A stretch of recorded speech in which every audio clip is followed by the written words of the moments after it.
Bien, chiquillos, en la clase de filosofía de hoy vamos entonces a retroalimentar los contenidos temáticos de la unidad. ¿Ya? Nuestro objetivo central de todo esto es dialogar sobre problemas contemporáneos de la ética y la política, confrontando diversas perspectivas filosóficas y fundamentando visiones personales. Ese es el objetivo que es central. ¿Ya? De este se desprenden varias cosas que ya vimos. ¿Ya? Así que vamos a comenzar enseguida. ¿Ya? Recordemos que lo central en este curso, ¿ya? Es la ética. La ética, ¿ya? Y la ética, ¿ya? Como una rama de la filosofía, tiene que ver con las decisiones, sí, con las decisiones prácticas de la vida cotidiana. ¿Ya? Pero como estamos en filosofía, las decisiones cotidianas, a veces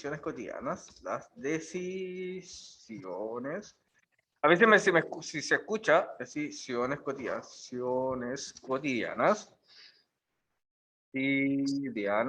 ¿ya? Se realizan ¿ya? Con una base teórica, con una base teórica.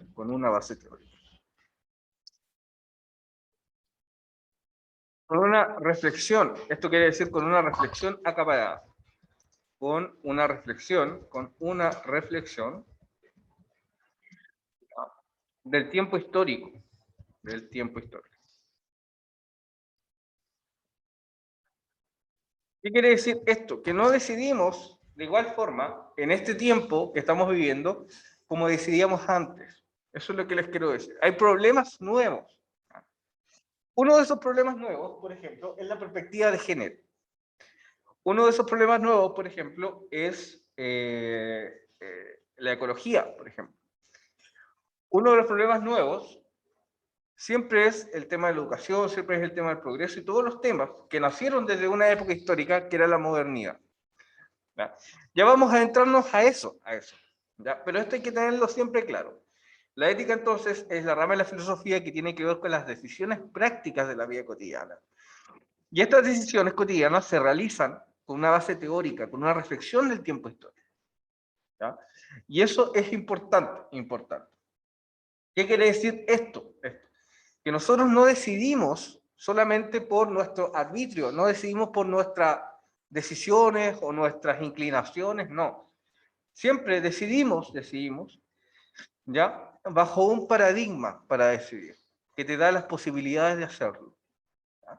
Esa es la decisión. ¿Mm? No hay mucha libertad en eso, cuando uno, por ejemplo, piensa que lo decide, pero en realidad responde a lo que nos dicen. La única libertad es pensar en estas condiciones. Eso es importante. Pensar en las condiciones que te da entonces los sistemas, ¿ya? Los paradigmas imperantes, son los que te dan una relativa libertad. ¿Ya? El otro día en el otro curso me decían, pero yo decido solo, no, me decían. ¿Ya? En el otro curso de al lado. ¿Ya? Pero yo les ponía el siguiente ejemplo. Si uno está en el supermercado, y en el supermercado hay miles de cosas que tú puedas decidir. ¿Ya? Pero tú no puedes decidir de cosas fuera del supermercado. Tienes que decidir lo que a ti te ofrecen. Claro. Entonces, en base a eso, ¿ya? La decisión, si no es reflexionada, ¿ya? Simplemente uno responde a un modo de ser. ¿Ya? Y eso es complejo. La libertad muchas veces se entiende como una atribución del ser humano, pero no es tan así. ¿No? El otro día estaba leyendo también que en la mayoría de las épocas, los seres humanos hemos privilegiado la servidumbre ante la libertad. ¿No? Siempre hay un momento como de libertad, pero después viene la servidumbre. Siempre viene como a homologar, a calmar las aguas en ese sentido. ¿Ya? Así pasa también en nuestro país y así nos pasa a nosotros. ¿Ya? Nuestro tiempo histórico nos invita a la reflexión. Y es un tiempo, como lo habíamos dicho, de profundas incertidumbres. ¿Ya? Pero ¿qué decidimos en este tiempo? Veamos acá. Decidimos, por ejemplo, a través de ciertos dilemas. Fíjense acá que este es el primer contenido que vimos. Yo ni me acordaba que ya habíamos visto esto, pero es lo primero que vimos. Dice, un dilema ético es una situación en la que ninguna de las opciones a considerar es enteramente buena ni enteramente mala. ¿Ya? Entonces vamos a poner en el cuadernito acá dilema. Vamos a poner aquí dilema. Dilema. Vamos a poner dos vías de decisión. A ver si me sale. Allá. Y otro acá. No me salió. ¿Ya? Pero son dos vías. ¿Ya? Dos entradas. ¿Ya? En un dilema hay algo que es particular, que muchas veces nosotros no pensamos muy bien. ¿Ya? En el dilema, ninguna de las dos situaciones es totalmente buena ni totalmente mala, sino que tiene consecuencias. Veamos la definición. Ahí está. ¿Eh? Dígame. Voy a repetir. ¿Ya? Muy bien. Dice, tomes la decisión que tomes, el resultado va a tener repercusiones tanto negativas como positivas. Esto es importante. Su justificación permitirá ver los principios de nuestro pensamiento y los factores que tomamos en toda decisión. En un dilema, dice, nuestros valores entran en conflicto. Y esto es importante anotarlo. En un dilema, nuestros principios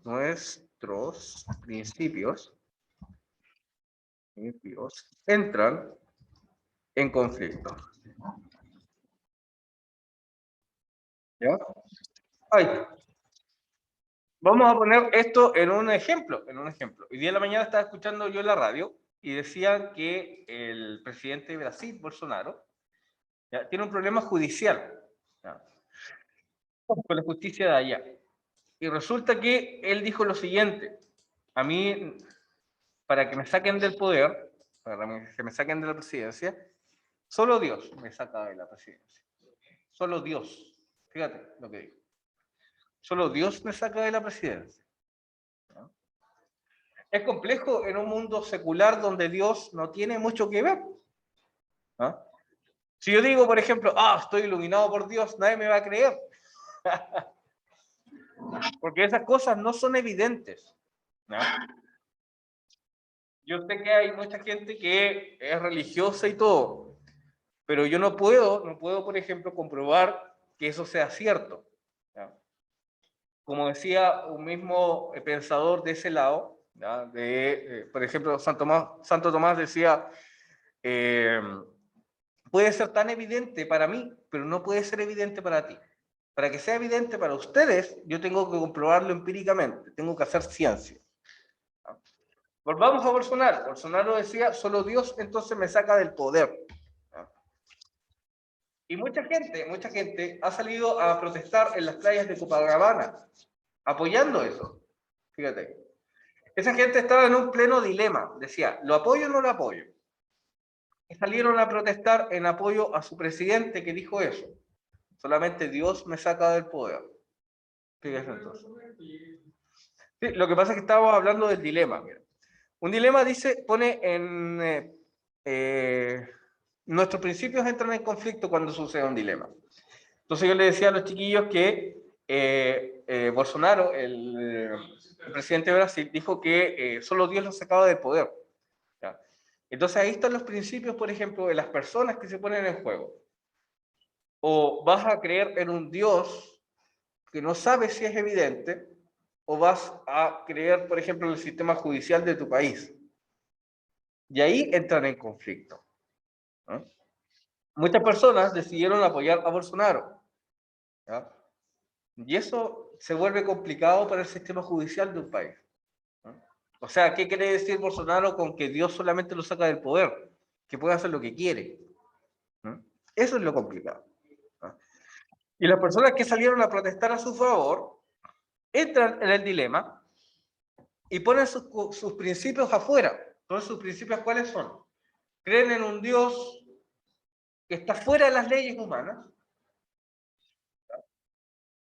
pero eso es totalmente peligroso en un mundo secular. O sea que si ese Dios les dice a los brasileños que salgan y que no se cuiden del COVID, porque Dios los va a sanar, imagínate la cantidad de muertos que ha habido en Brasil. Y ha sido por eso. Eso es un dilema. Sigamos leyendo, dice. Un dilema ético pone a prueba nuestras convicciones y creencias. Esto hay que tenerlo claro. ¿Ya? Nos pone a prueba el dilema. ¿Ya? Nos pone en jaque. Hay cosas que no son enteramente buenas ni enteramente malas. Pero el dilema a mí me muestra lo que yo realmente pienso. ¿Ya? La gente cuando va al psicólogo, por ejemplo, está aproblemada por un dilema, no sabe cómo decidir. ¿Qué es lo que hace el psicólogo o la psicóloga? ¿Ya? Les muestra sus principios y le dice, bueno, esto es lo que tú piensas de verdad y esto te daña o te favorece. Tienes que tomar la decisión ahí. ¿Ya? Dice, llevando a las personas a un estado paradójico, ya que nuestro código moral, dice, es llevado a lo más crucial. Son aquellas situaciones radicales, dice, donde mostramos nuestros verdaderos principios y los fundamentos que gobiernan nuestros actos. ¿Ya? Entonces, todas esas personas que salieron a Copacabana a protestar a favor de Bolsonaro, que dijo eso, ¿ya? Su fundamento es un fundamento religioso, pero irracional. Fíjense. No toda la religión es irracional, pero cuando yo voy a decidir, ¿ya?, por quebrar el Estado de Derecho en favor de una persona que dice que viene de Dios, hay que tener cuidado. Ejemplos de dilemas. Fíjense acá. Mentir o decir la verdad respecto a una infidelidad. Eso es un dilema. Evidentemente, por ejemplo, si tú dices que fuiste infiel, ¿ya?, la relación se termina. ¿Ya? Pero puede que no. Fíjense ahí. ¿Qué les pasó ahí? Hay una araña acá. Fíjense ahí. Hay personas, hay personas que pueden valorar incluso más la verdad ante la mentira. ¿Ya? Y ahí, por ejemplo, nos ponemos en un dilema. Chiquillos, córranse un poquito para acá, que no. ¿Ya? Había una araña acá en la sala. ¿Ya? Dice acá otro dilema, pongan mucha atención. Dice, inculpar o encubrir a un cómplice en un robo. ¿Ah? ¿Por qué? Ah, ¿verdad? Dice, sacrificar a un amigo para salvar 5 desconocidos. Ahí hay otro dilema. Creer en un Dios bueno mientras la maldad en el mundo sigue existiendo. Otro dilema más. Si ustedes se fijan, cada uno de ustedes, los que están acá o los que están ahí en el chat, van a responder cosas distintas. ¿Por qué? Porque sus principios son distintos. A mí no me importa si es que esto es verdad o no. Lo que a mí me importa es cómo ustedes muestran sus principios, el cómo están pensando. Eso es un dilema. Las consecuencias de eso vendrán después. ¿Ya?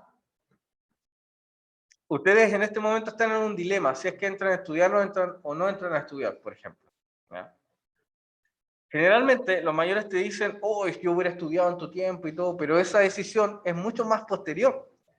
No están ahí, igual que en el momento que están ustedes. ¿Ya? A todos nos pasó eso, no sabíamos qué hacer después de salir de cuarto medio. ¿Ya? Pero ahí los principios después se van a mostrando. ¿Ya? Los principios se muestran en una decisión crucial. Eso es un dilema. ¿Ya? Muy bien, después del dilema, nosotros nos fuimos acá.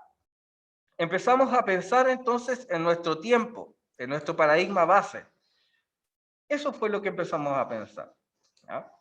Y después nos fuimos al concepto de lo contemporáneo según el filósofo Giorgio Agamben. ¿Ya? Ustedes lo buscan después en internet, su fotografía, y no se las puede poner porque se distorsiona todo. ¿Ya? El filósofo Agamben, filósofo italiano, nos llama a través del concepto de lo contemporáneo a mirar las luces y las sombras de nuestra época, a no conseguir con nuestro tiempo, tomar distancia y ser críticos con los valores actuales. A sabiendas, dice, que no podemos negar todo lo de nuestro mundo, de que pertenecemos irrevocablemente a él. Nosotros pertenecemos al mundo, aunque muchas cosas no nos gusten o nos disgusten. Pero la idea siempre es pensarla, pensar en qué, por ejemplo, cuáles son los principios que hay detrás. ¿Ya? Eso yo se lo ejemplifico a los chiquillos con el Marcianeque. Marcianeque, por ejemplo, ¿ya? Marcianeque muestra cosas, por ejemplo, que no son muy debidas en la sociedad, ¿ya? Pero de todas formas, es una muestra artística. Él no es un político, por ejemplo. ¿Ya? Él es un artista. Y como artista, por ejemplo, ¿ya? Muestra, ¿no? Si hace buena música, si eso no lo vamos a negar, es un tipo talentoso. Volado, pero talentoso. ¿Ya? ¿Ves? Ahí están los estragos de todo esto. ¿Ya? ¿Ves? Sí, no, sí, es escandaloso, ¿cómo decirlo? Eh, claro, claro, tiene que ver con eso. Es excesivo también, ¿no? Eso es el Marcianeque. ¿No? Pero tiene sus luces y sus sombras igual que la época. ¿No? Por ejemplo, ¿qué podríamos pensar? Podríamos pensar que en Chile, por ejemplo, ya tener una posición, o sea, tener un talento de hacer música, le puede llevar a comprarse ese tipo de bienes, por ejemplo. ¿Ya? Pero el cómo los utiliza, por ejemplo, ahí está cómo nosotros vamos a evaluar la situación que estamos mirando. Fíjense ustedes. ¿Ya? Y hay mucha gente que va a tuitar en Twitter, que va ¿cómo se llama? A postear en Instagram y en todas las redes sociales. Pero lo importante es tomar distancia de todo eso y pensar en que hay luces y sombras siempre en todo lo que nosotros hacemos, sobre todo en esta época. ¿Ya? Veamos más abajo, dice, se hace necesario tomar distancia del tiempo vivido, puesto que es así como podemos plantear una observación de los valores y prejuicios y elecciones que nos plantea la sociedad. Quien está inmerso, dice, en la época, está enceguecido por lo evidente y se vuelve servil a las modas del momento. ¿Ya? Y ahí tenemos de nuevo el ejemplo del Marcianeque. El Marcianeque, por ejemplo, está inmerso en el mundo de la época, en el gasto, en el consumo, en la objetivación de la mujer, en qué más, en lo excesivo, ¿no? En la noche, en la droga, por ejemplo. Y es una muestra de eso. Estar ahí debe ser tortuoso igual, ¿no? De alguna manera debe disfrutarlo, pero tanto exceso igual en definitiva pasa la cuenta muchas veces. ¿Ya? Por eso tomar distancia es una acción crítica, mirarlo. ¿Ya? No quiere decir de que no lo vamos a bailar, no lo vamos a disfrutar cuando se pueda. Pero siempre tomar distancia de lo que está mostrando de nuestro país. ¿Ya? Eso es un ejemplo. Hay muchos más. ¿Ya? Fijémonos acá. Paradigmas de nuestra época. Y aquí pasamos a la otra parte. Después empezamos a hablar de la modernidad y la posmodernidad, que son características de nuestro tiempo. ¿Ya? Recordemos que estas dos épocas no están en pugna. No quiere decir que una sea mejor y una sea peor. Sino que nosotros estamos en una especie de tránsito, ¿ya? Donde pasan cosas en el mundo que nos tienen un poquito desorientados. Por ejemplo, nosotros miramos lo que dice Afganistán, ¿ya? Lo miramos con ojos modernos. ¿Ya? ¿Cómo va a pasar eso con los derechos de la mujer, con los derechos de las personas, la guerra y todo eso? Pero los afganos que son talibanes son premodernos, están antes de eso. Claro, claro. Claro, para nosotros son, por ejemplo, avances de la sociedad, porque estamos inmersos en un paradigma distinto, donde ya no podemos dejar que esas cosas pasen. ¿Ya? Pero para ellos, esos momentos que nosotros vivimos como occidentales, ¿ya? No son importantes, no pasaron en su país. ¿Ya? Por tanto, ellos son premodernos, están antes de todo eso. ¿Ya? Y por eso Dios, por ejemplo, influye mucho en su forma de ser, les da sentido a todo eso. Y dicen de los occidentales, o sea, de Europa para acá, ¿ya? Que nos toma a nosotros también, ¿ya? Dicen que nosotros somos unos desorientados porque no creemos en Dios. ¿Ya? Y Dios para ellos es algo evidente, ¿ya? Algo muy evidente. Entonces, por eso el tema de la yihad, ¿ya? La guerra contra el occidental es porque el occidental es infiel, porque el occidental es, ¿cómo decirlo? Es promiscuo, porque el occidental deja a la mujer, por ejemplo, a su arbitrio, y eso no puede ser. Eso es lo que dicen ellos, ¿no? Pero ellos están antes de la modernidad. ¿Ya? Nosotros sí vivimos la modernidad, aunque de forma distinta a lo europeo. ¿Ya? Le vivimos con ciertas contradicciones. Por ejemplo, si uno se pone a pensar la identidad latinoamericana, ¿qué es lo que es? Es una mezcla, volvemos a los pueblos originarios, no volvemos. Es complejo, es complejo. Miremos, por ejemplo, el tema de la Convención Constitucional. Todos sabemos que el pueblo mapuche ha sido un pueblo perseguido durante toda su historia, desde la llegada de los conquistadores españoles. Pero no todos los chilenos se reflejan en el pueblo mapuche. Entonces siempre hay una fricción. Claro, hay una fricción de identidades. ¿Somos o no somos? ¿Ah? Lo que dirán los filósofos latinoamericanos es que dentro de esa fricción, ¿ya? Dentro de esa ambigüedad, es lo que somos realmente. No somos ni los españoles antiguos que llegaron de acá, y tampoco podemos ser, por ejemplo, los pueblos originarios, porque no podemos, ni siquiera conocemos su lengua. Fíjense ustedes. ¿Ya? Entonces, en esa fricción está la identidad nuestra. Entenderla y comprenderla va a ser la tarea del futuro. Siempre es la tarea del futuro. ¿Ya? Porque van a pasar estas cosas como la convención, que nos van a friccionar la identidad. ¿Ya? Fíjense ustedes acá. La modernidad y la posmodernidad son paradigmas base. Y esto es importante también salir en la prueba del libro. ¿Ya? Fijémonos acá. Dice, durante el desarrollo histórico, ¿ya? Me equivoqué, de las ideas podemos reconocer importantes transformaciones que se realizan mediante una misma y fundamental raíz de sentido. ¿Ya? Esto es importante notarlo. Un paradigma es una raíz de sentido. ¿Ya? Dice, este núcleo de definiciones determina las posibilidades de acción humana. Dentro de nuestra época constituye la raíz de nuestra obviedad y la estructura primaria de nuestra mirada o disposición a las cosas. ¿Ya?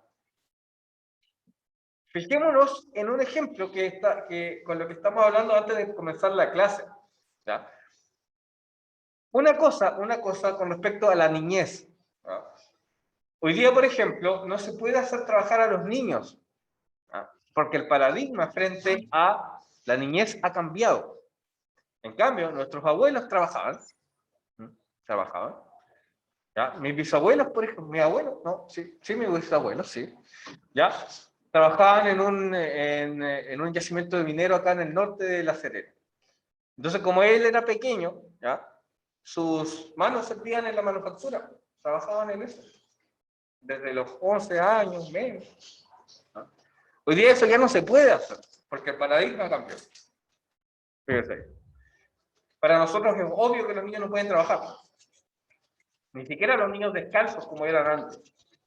Para nosotros es algo obvio, porque el paradigma cambió. Antes no, antes era obvio que los niños trabajaran, ¿por qué? Porque eran propiedad, por ejemplo, de sus padres, y sus padres tenían poco dinero, entonces, a trabajar. Eso es, a trabajar. ¿Ya? Dice, la posmodernidad según Gianni Mattimo, y aquí nos dirigimos a, netamente a la posmodernidad. Fijémonos acá, y aquí tenemos al otro italiano, Gianni Mattimo, dice, la posmodernidad es una época histórica del pensamiento en la cual se ponen en entredicho, en cuestionamiento, los postulados básicos de la modernidad. ¿Ya? Aquí ponemos en entredicho todo. La posmodernidad es una reescritura de los principios del proyecto moderno, que están inacabados como lo son la libertad, la igualdad política, el desarrollo científico y tecnológico, el desarrollo humano, etc. Hay cosas que están inacabadas en la posmodernidad, ¿no? Que hicieron fricción, por ejemplo, en el mundo moderno, ¿no? Hablemos de nuevo de los niños, ¿no? Los niños trabajando. Los niños trabajaban por la falta de recursos, obvio, obvio.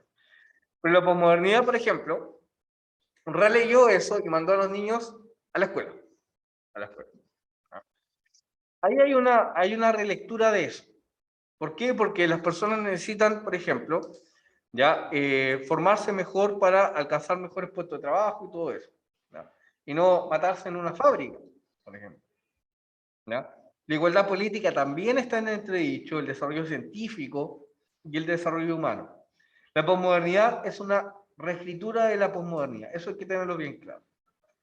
Dice acá, observamos la posmodernidad desde una ética, porque la ética es un pensamiento situado en relación con la historia personal y el tiempo vivido. Es importante decir que no decidimos igual que antes, esto es importante, sino que este tiempo histórico nos plantea nuevos desafíos.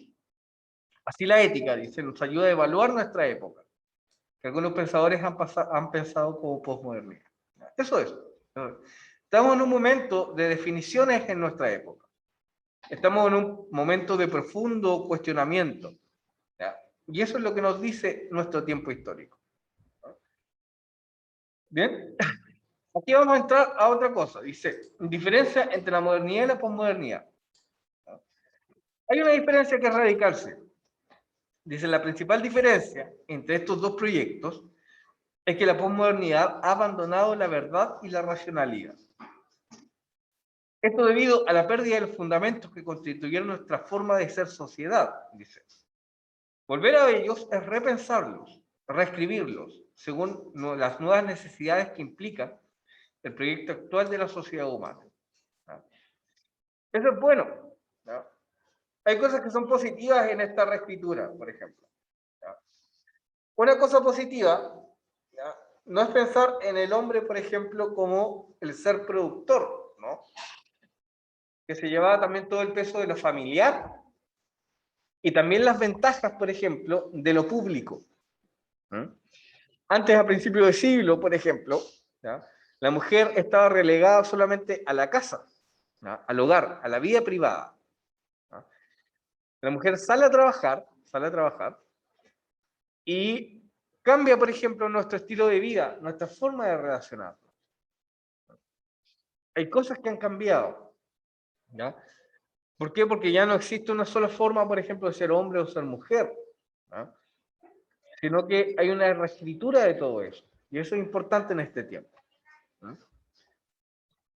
Vamos más abajo. Acá también les dejé una de las clases. Esta clase hay que revisarla de nuevo, ¿ya? Pero no es toda la clase, ¿ya? Es como del minuto 40 en realidad, por ahí, ¿ya? Y yo explico todo esto otra vez, ¿ya? Pero lo que a mí me interesa es esto que hicimos una vez, que es el diálogo entre dos pensadores. El pensador Kant, que aquí está, que es moderno, 1724-1804, ¿ya? Siglo XVIII, siglo XIX, y la Chantal Mouffe, que es del 43. Son dos pensadores que van a pensar la época de forma distinta. Yo les voy a pedir que ustedes reproduzcan este video. Vamos a ver si lo podemos reproducir acá, pero no para escucharlo, sino que para que ustedes vean más o menos dónde tienen que verlo. ¿Ya? Tienen que verlo cuando empezamos a leer los textos. Como por acá. Como desde el 37 por ahí. ¿Ya? A mí me interesa que ustedes relean los textos que salen acá. ¿Ya? Que yo los leo acá y los voy comentando. Eso no me interesa que lo vuelvan a ver. ¿Ya? Son como unos 15 minutos, no menos, no, como unos 5 minutos de lectura. ¿Ya? De ahí se desprende lo siguiente, fíjense acá. ¿Por qué Kant? Dice, Kant es un pensador de la modernidad, dice, dado que postula que todas las acciones humanas se realizan conforme a leyes universales de la naturaleza, dice, independiente de los individuos. Vale decir, ahí mismo lo comento en el video, que todas nuestras acciones, ¿ya?, se basan en la racionalidad. Eso nos dice Kant, ¿ya? Eso nos dijo Kant, de lo que éramos nosotros en la modernidad. Dice, estas leyes se manifiestan en el progreso racional de la historia del ser humano, que está determinado por el proyecto moderno. Fíjense, la idea del progreso racional. Kant está entonces escribiendo en el 1800. Pero después sucedió algo en el siglo XX, muchas cosas en el siglo XX, que pusieron en cuestión también nuestra propia capacidad racional. Por ejemplo, lo que sucedió en la Alemania nazi, que racionalmente, por ejemplo,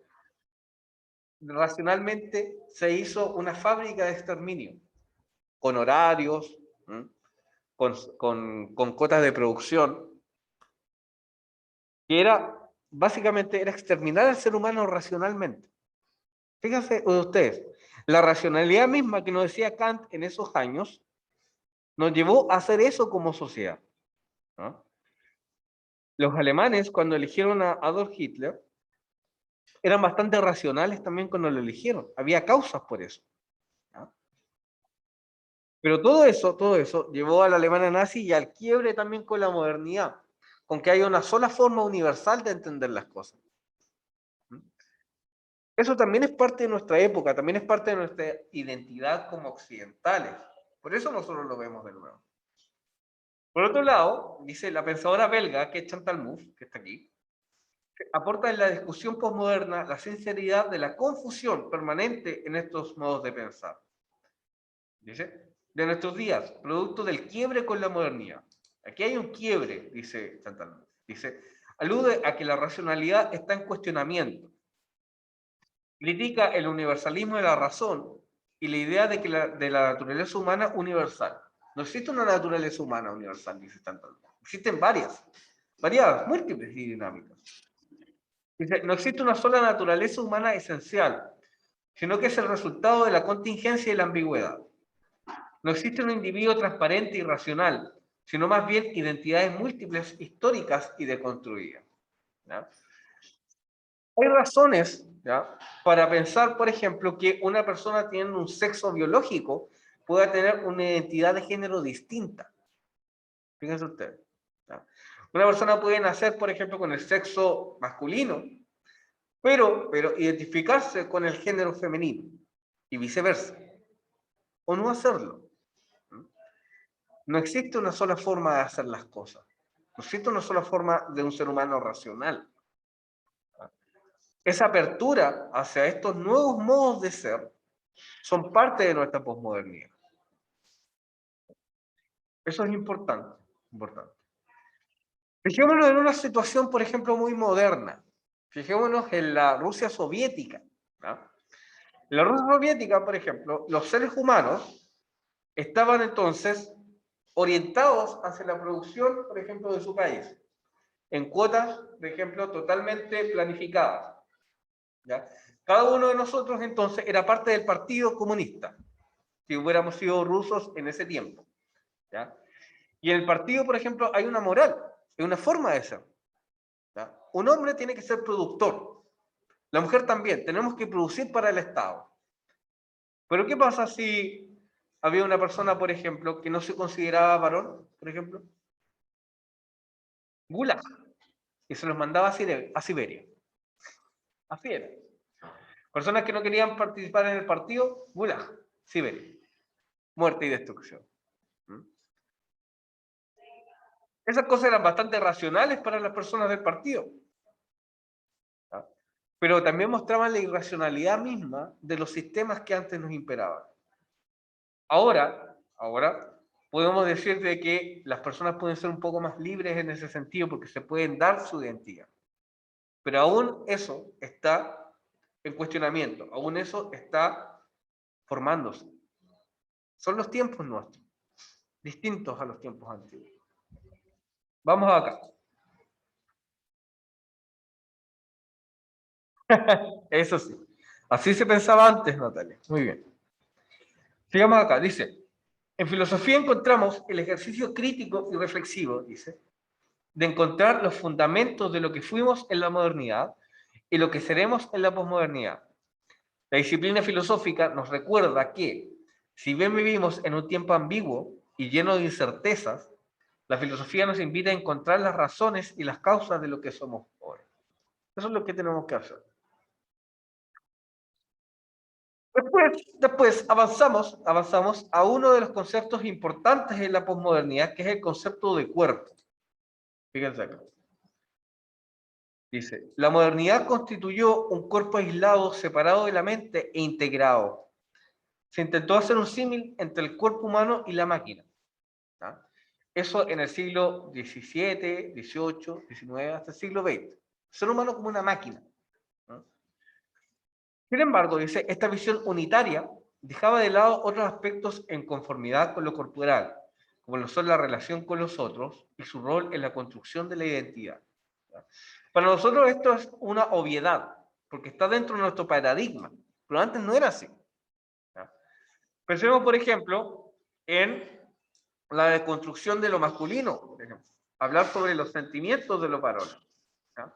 Los varones antes eran un cuerpo aislado, unas máquinas. No podían, por ejemplo, expresar sus emociones. Hoy día sí. ¿Ya? Dice, en la posmodernidad no solo miramos el cuerpo, dice, desde lo biológico, sino también desde lo sexual, lo histórico y lo político. Por eso el sexo no es tan importante, por ejemplo, el sexo biológico, tener pene o tener vagina, no es importante, por ejemplo, para la construcción de sí. A ver, perdón, lo voy a reformular mejor, lo hice mal. ¿Ya? Es importante porque es como nosotros comenzamos, cómo nos llega, por ejemplo, ciertos roles y funciones. ¿Ya? Por ejemplo, ¿han pensado ustedes cuando en esos videos donde aparece una mujer embarazada y hay unos globitos, entonces lo revientan y si es rosado es niña y si es azul es niña? ¿Han visto eso? ¿Ya? Ahí todo se celebra, acá. Es una situación bastante bonita. ¿Ya? Sí, sí, sí. Es una situación bastante bonita. Pero, el problema es que recae en ese pequeño que todavía ni siquiera tiene, o sea, tiene formado su sexo, ¿ya? Pero recae una forma de ser. ¿Ya? Si va a ser niño, va a ser de esta forma. Si va a ser niña, va a ser de esta forma. ¿Ya? Y eso puede llevar a un conflicto identitario en el futuro. ¿No? O un conflicto identitario, por ejemplo, con el otro sexo. ¿No? A mí me pasó un día con mi hijo chico, ¿ya? Que estábamos lavando la loza o estábamos haciendo las camas.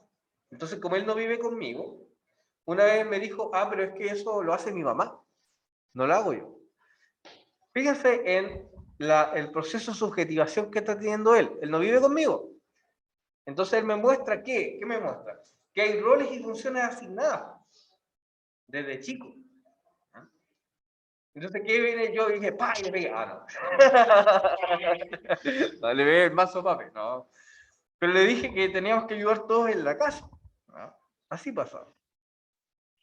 Porque igual que nosotros, igual que mi hijo chico, igual que ustedes, igual que yo, estuvimos nosotros en un...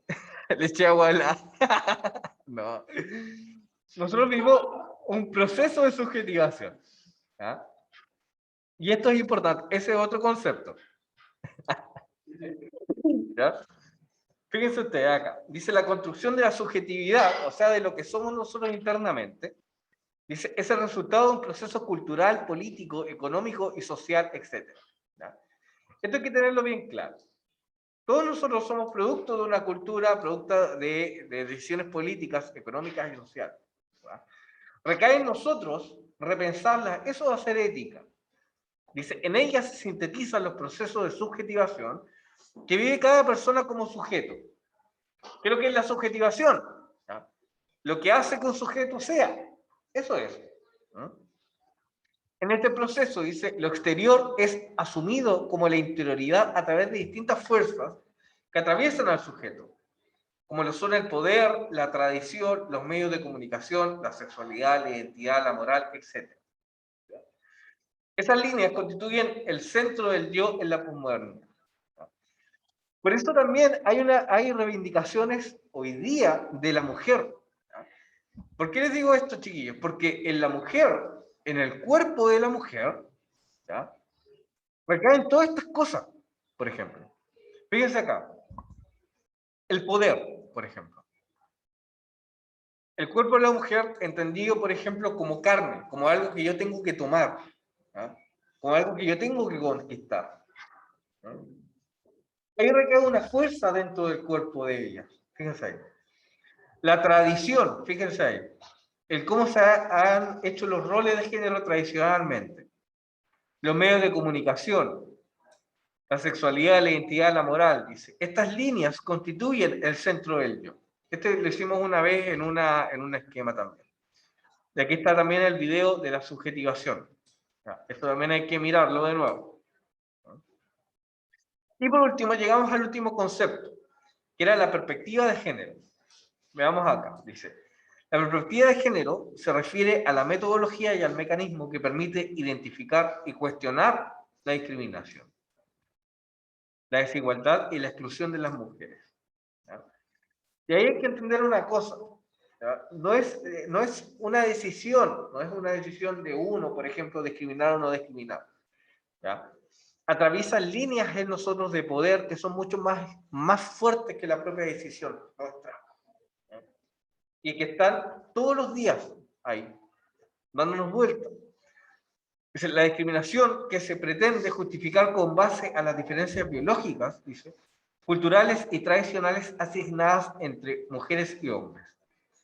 Así también, la perspectiva de género propone acciones que deben emprenderse para actuar sobre los factores de género y crear las condiciones de cambio que permitan avanzar en la construcción de la igualdad. Esto es importante, ¿ya? No es que uno decida o no discriminar a la mujer. Lo que yo quiero que ustedes sepan es que hay factores mucho más grandes que la decisión propia, la decisión de cada uno de nosotros, ¿ya? Y no me digan lo que una vez me dijeron en una clase, cuando vimos, por ejemplo, ese video de esa transición, no sé si se acuerdan de ese chico que aparecía chico, pero en realidad había sido una chica y que hizo una transición de su género, ¿ya? Y hablamos en el curso y decían, no, pero es que eso es de enfermos, me decía, por ejemplo, uno de sus compañeros. Y no, no es que sea de enfermos, porque todos nosotros participamos en eso. Lo que hay que hacer es cuestionarlo, ¿ya? Que no pase como dicen algunos, de que salga una broma y se vuelva, por ejemplo, a una acción concreta, ¿ya? Con respecto a la discriminación. Que fue para pegarle, dice la Javiera. No, pero no se preocupen de eso, son ejemplos, son ejemplos. Lo importante no es patologizar, por ejemplo, ¿ya? Que una persona es, no sé, que una persona es enferma, no, sino que el tema es cómo nosotros nos relacionamos entre los géneros, ¿ya? Y cómo, por ejemplo, damos una apertura a lo que es diferente, a lo que es distinto, ¿no? Eso es, evitar la discriminación, dice, pensar en que todas nuestras acciones tienen que rendir cuentas con la igualdad, por ejemplo, de género, ¿ya? No excluir, por ejemplo, a las mujeres de las decisiones políticas, ¿ya? Eh, yo les contaba una vez que cuando a mí me tocó hacer dirigencia en la universidad, ¿ya? Después con los años me di cuenta que no había ninguna chiquilla con nosotros. Las chiquillas no estaban en primera línea, no estaban decidiendo con nosotros. Ellas mismas se excluían. O nosotros, ¿ya? Con nuestras acciones la excluíamos y no nos damos cuenta. Porque en esos años esto no se hablaba de la perspectiva de género. Ahora sí, ahora sí. Ahora es importante, por ejemplo, que las decisiones sean paritarias. ¿Ya? Incluso nuestra nueva constitución va a ser así. Es por algo también, ¿ya? Porque tenemos que propender a la igualdad en ese sentido. Bien, bien, chiquillos, esos son todos los conceptos. Ah, y aquí les dejé también a la Judith Butler, que es una filósofa contemporánea también, que nos habla sobre qué es lo que es el género, ¿ya? Esto es muy importante. Habla, por ejemplo, sobre la forma de discriminación, habla de varias cosas que ustedes lo pueden ver después. Estúdienlo para la prueba, ¿ya? Y por último, acá yo les dejé un extenso ya resumen. Sí. Estaba pensando en cómo lo dicen los españoles, la chuleta. Es la chuleta. Chuleta. Paradigma dice, forma en cómo se legitiman y delimitan aspectos esenciales de la cultura, ciencia y filosofía. Actuamos y pensamos en dos paradigmas, la modernidad y la posmodernidad. Recuerden que la modernidad y la posmodernidad no es que una sea buena y una sea mala, no. Son formas que están presentes en nuestro actuar y que ser contemporáneo nos lleva a hacerlo crítico, ¿ya? La posmodernidad es una reescritura de la modernidad. Eso hay que tenerlo en cuenta. Eso siempre hay que tenerlo y presente, ¿ya? Y es un momento también de desorientación. Y aquí está también las líneas que atraviesan la subjetivación, los medios de comunicación, el ser humano, la identidad, la sexualidad, la familia, la tecnología, la verdad, la ética y la idea de progreso, ¿ya? Una cosa que yo me he dado cuenta, y que a lo mejor es un prejuicio, pero a las últimas generaciones que yo le he hecho clases, como que no les gusta poner en cuestión su proceso de subjetivación. Como que dicen, ya, yo soy así nomás y soy así nomás. ¿Sí? Pero ponerlo en cuestión también te lleva a pensar en cómo tú te has construido, o cómo la sociedad te construyó a ti. Y que tú también puedes tener las atribuciones de decidir quién quieres ser. Eso es importante. Eso es importante. ¿Ya? No le teman a esa ambigüedad muchas veces. ¿Ya? De que no sé dónde voy, no sé dónde estoy, porque eso es parte del ser humano. Y en cada decisión, ustedes mismos se van eligiendo. Y este es el contexto que les tocó. ¿No? Este es el contexto en que les tocó. ¿Qué puede ser esto en cosas prácticas? ¿Ya? No se anden joteando a las niñas no les gusta que las joteen en grupo. Les carga esa cuestión. ¿Ya? Les carga esa cuestión. Lo que tiene que hacer un hombre, ¿ya?, es entender, por ejemplo, lo valioso que es y no mostrarse en un grupo como si fuera una manada escondiéndose con los otros. Porque a ti te van a querer por lo que tú eres, no por lo que muestras en un grupo. Esas cosas prácticas se muestran acá.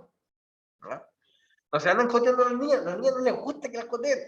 Les carga esa cuestión. Que le andan gritando, no, ¿sabes? Las asusta. ¿Ah? Imagínense ustedes que les gritaran eso, guachino rico, guachino, les asusta. ¿Ah? Tienen que entender que su propio concepto y su forma de cómo han sido construidos hay que ponerse en cuestión. Y que lo valioso de eso, ¿ya?, es encontrar una identidad donde tú puedas, por ejemplo, repensar tu forma de ser y tus dinámicas con los demás. Eso es lo que yo creo que ustedes aprenden. Repensar entonces las dinámicas con los demás. Creo que eso lo dije antes, estuvo como en déjà vu. ¿Ya? Bueno, aquí están también algunas cositas como ya la filosofía nos permite volver a preguntarnos sobre la esencia de las cosas. Dice, el yo, dice, atraviesa distintos procesos de subjetivación, como los que vemos acá. ¿Ya? Vimos también el problema de género, la identidad de género, y esto es importante. Esto es como la conclusión de toda esta cuestión. Dice, la identidad no es algo fijo, es algo que se va construyendo, se va deconstruyendo. Y eso es lo que yo quiero que ustedes aprendan. ¿Ya? La identidad es dinámica, es múltiple. ¿Ya? Se va poniendo en cuestión también, con cada situación de la vida. Y entender tanto los paradigmas como todas estas cosas que nos van a nosotros determinando es fundamental. Es parte de qué ser. Es parte de lo que son. Ya, chiquillos, vamos concluyendo, vamos concluyendo. Entonces, ¿qué es lo que hicimos hoy día? Hoy día retroalimentamos toda la unidad. Ya fueron hartos conceptos, ustedes lo pueden ver de nuevo desde su casa en el video. Dilema ético, ya que esto, los ejemplos, los dilemas también, denle una vuelta. Reflexionenlo sobre todo. Ya, ¿qué es el contemporáneo de Agamben? ¿Qué es lo que es el paradigma base? La posmodernidad según Gianni Bátimo. La diferencia entre la modernidad y la posmodernidad, acuérdense, esta cuestión de lo racional, ¿ya? Echarle una miradita aquí al diálogo entre la modernidad y la posmodernidad que hicimos en una clase, cuando leímos los textos de Kant y de Chantal Mouffe, ¿ya? Ahí está. Necesito que vean eso porque eso va a entrar en la prueba, ¿ya? El concepto de cuerpo y los procesos de subjetivación y también la perspectiva de género. También mirar el video de la Judith Butler, que está acá, que también les va a ayudar para comprender qué es lo que es el género. ¿Ya? Lo vamos a retomar después cuando volvamos de la prueba. Y el esquema. Eso es. Está todo para que puedan estudiar. ¿Ya? Bien. Bien. Yo espero que no hayan tantas dudas. Nosotros hemos visto esto varias veces en todo caso. Creo que vaya quedando claro. Con una reflexión y con un estudio va a quedar todo bien. ¿Ya? Sí, agarrar guates. Muy bien. Yo una vez estaba conversando con mi polola y estábamos pensando en una policía trans. Que sean los trans, los gays, los que, por ejemplo, vieran el tema de la violencia de género y todo, porque ellos son los que los viven más. Pues. Sí, con unas lumas y todo. Sería chistoso. Pero sería útil también. Sería integrarlos también a la sociedad. Bueno, en eso quedamos, chiquillos. En eso quedamos. Ya son las 9:30. Vayan a tomar un desayuno. ¿Ya? Esta grabación va a quedar para ustedes para que puedan estudiar y espero que les vaya súper bien. Recuerden que las pruebas del A y la prueba del B son diferentes, así que no se vayan a pasar las respuestas de nuevo. ¿Ya? La prueba del A y la prueba del B son distintas. ¿Bien? Ya, nos vemos, chiquillos. Chao, chao. Chao, chao.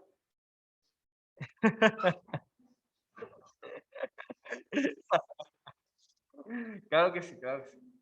La Luma. Nos vemos. Chao, chao.